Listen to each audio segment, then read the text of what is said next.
Oke, selamat malam. Nah, jadi kita akan melihat beberapa sentimen yang akan terjadi di bulan Mei ya, dan mengeluarkan beberapa prediksi aku terhadap bulan Mei. Oke, kita langsung aja. Dah, yang pertama ya mungkin tentang Bitcoin dulu ya. Tadi dia masih respect banget di area 29.007 ya.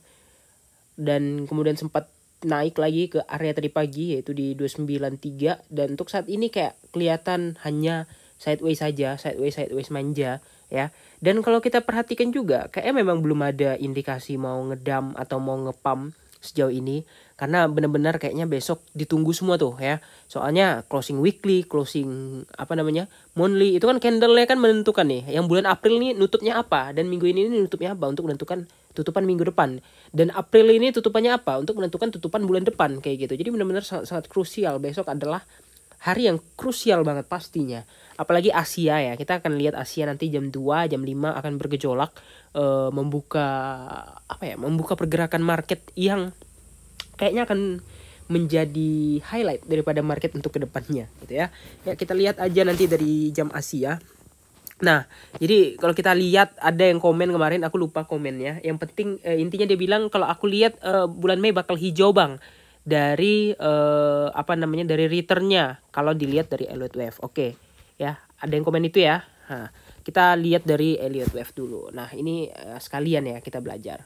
Oke, so far kalau aku melihat dari Elliott Wave ini kayak kita nggak ada wave apa-apa lagi sih harusnya ya. Soalnya kalau aku hitung kemarin kan hitungan aku kan ABC gitu ya. Cuman kalau kita lihat lah dari wave sekarang gitu ya. Kalau kita hitung dari sini kemarin, dari low-nya kan. Kita low lagi di sini ya. Sempat low lagi di 15 sekian gini. Ya anggaplah di sini. Kemudian dia udah sempat naik. Ini artinya wave pertama kan. Wave pertama. Kemudian dia bikin low lagi di sini. Nah, ini kita hitung wave kedua. Kenapa? Karena dia lebih tinggi daripada wave permulaan ya. Wave permulaannya di mana? Wave permulaannya udah pasti, udah jelas di sebelum wave 1 itu di 15.000 gitu ya. Kemudian naik ke sini kita bisa hitung ini 2. Kemudian kita hitung ini 3. Nah, biasanya yang paling panjang itu wave 3 sama wave 5, itu wajar aja. Dan ini wave 5-nya kepanjangan kalau menurut aku. Dan wave-nya sebenarnya udah habis dan harusnya ini correction ABC ya. Aku nggak tahu lagi hitungan Elliott Wave dari mana yang bilang ini Elliott Wave-nya masih lanjut gitu ya. Nah, cuman mungkin atau aku yang salah atau kayak gimana atau yang kayak gini mungkin ya. Nah, kita lihat dulu nih. Elliott Wave 1 2 3 4 5 ya. Misalnya nih, kita tarik dari sini lah. Dari sinilah ya. Dari sini yang mulai mau naik lah ya misalnya. Ini udah pasti 1 ya kan. Ini 1 atau di sini satunya. Oke, sini satunya. 2 di sini. Oke, boleh. Kemudian 3 di atas. 4. 5 kayak gini. Nah, 5 di mana? Di 34.000 misalnya ya. 5 di 34.000. Bisa nggak? Jauh sih kalau menurut aku. Soalnya dia udah 2 ya. 2, 3, 4-nya ini terlalu dekat gitu ya. Soalnya di sini kan area nggak bisa juga jadi area area Elliott, karena di sini liquidity harusnya dia harus lebih dalam sedikit lah ya, minimal ya mendekati satunya ini gitu ya. Nah ini kalau kita tarik dari sini, dan memang kalau dari Elliott Wave harusnya nariknya sih dari swing low-nya gitu. Swing low-nya di mana? Di sini. Nah swing low ini gitu ya, ini swing low namanya. Dan ya ini hanya intermezzo aja, cuman kita akan melihat dari data. Nah dari data kalau kita perhatikan ya, dari Bitcoin monthly return ya, untuk bentar kita pakai yang monthly untuk bulan April ya, itu baru 2% naiknya Bitcoin, dan bentar lagi tutup ya. Prediksinya ya tinggal hijau apa merah, karena ini tuh masih rentan aja, kecuali misalnya 10% misalnya bisa aja tetap nutup hijau di Aprilnya gitu ya. Tapi ini kalau 2% ya rentan banget nih Bitcoin 2%. Karena di sekali ngedam aja bisa sampai 3%. Bisa aja dibikin besok kayak di bulan Februari. Februari itu 0,003% ya. Itu udah naik kemudian diturunin tuh yang di bulan Februari, kalian bisa lihat. Dan di bulan Mei biasanya pernah ekstrim banget tuh di 2021. Itu pas ya lebaran lah ya. Pas isu-isu jelek. Dan kalau kita perhatikan untuk beberapa return terakhir lebih banyak kan memang hijau di bulan Mei ya. Kalau kita perhatikan dari data money return.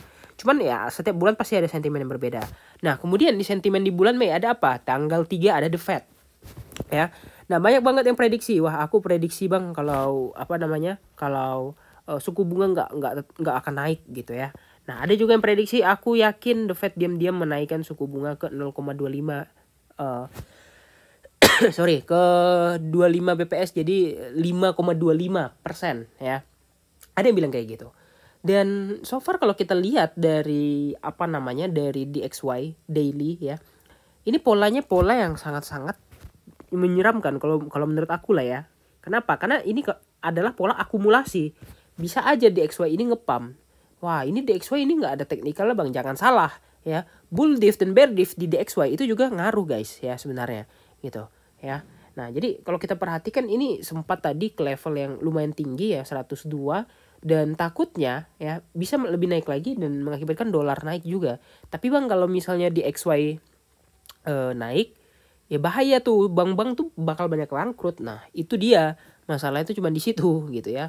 Dan kalau kita lihat lagi dari USDT BIDR, apakah akan ada model-model kenaikan? Ya sama aja, masih di harga-harga yang sekarang dengan yang aku analisa yang kemarin. Tapi memang dari sini udah ada menunjukkan potensi kalau ini adalah bull diff ya. Jelas, clear banget ya. USDT BIDR adalah ya benar banget bull diff atau bullish divergent. Kita tarik dikit ke sini dan oke, pas banget ya. Ini bull diff ya. Sisanya tinggal menaik ke atas gitu ya. Ini USDT BIDR, ini ada bull diff-nya ya. Tinggal kita lah nanti lihatnya kayak gimana ya. Kemudian ada yang bilang lagi Bitcoin ini akan mulai koreksi pada full moon. Ya kalau itu mungkin iya, tapi curiga aku sih memang awal bulan kita mungkin dibikin bagus dulu sampai ketemu The Fed ya.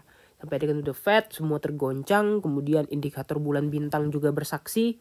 Ya, indikator bulan bintang itu ya full moon itu ya maksudnya ya. Kalau full moon itu logikanya adalah penalarannya adalah market akan mencari titik daerah tertingginya atau mencari atap. Mencari atap untuk apa? Untuk turun lah. Kan nggak mungkin atapnya ditembus gitu. Begitu juga dengan yang namanya new moon. Kalau new moon rata-rata akan mencari lantai. Yang mana lantai itu berfungsi sebagai pijakan untuk melompat. Kayak gitu logikanya.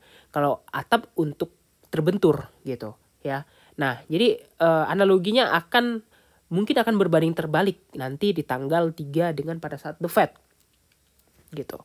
Ya kalau menurut kalian kayak gimana? Kalau menurut aku sih mungkin lebih ke Bitcoin ya mungkin aja gitu ya akan ngepump sampai ke 31.700 minimal sebelum ya, sekali lagi nih ada sebelumnya nih, sebelum si The Fed atau sebelum 3 Mei. Nah, ini prediksi aku. Alasannya apa? Ya tentu aja ya.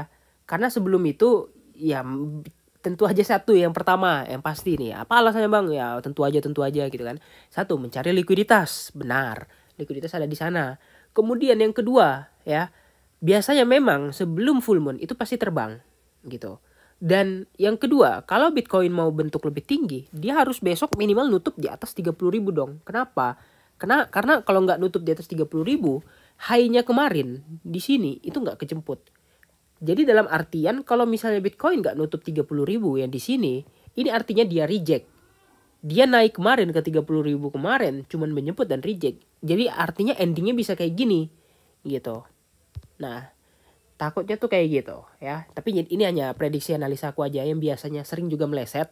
Tapi ya aku realistis aja. Besok mau nutup di mana, jadi kita bisa tarik kesimpulan lagi. Tapi so far ya aku coba plan ini dulu ya untuk mulai besok ya, karena besok udah Mei.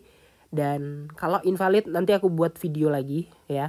Dan kalau valid juga aku buat video lagi kelanjutannya kayak gimana, oke? Silakan diskusikan. See you in the next video.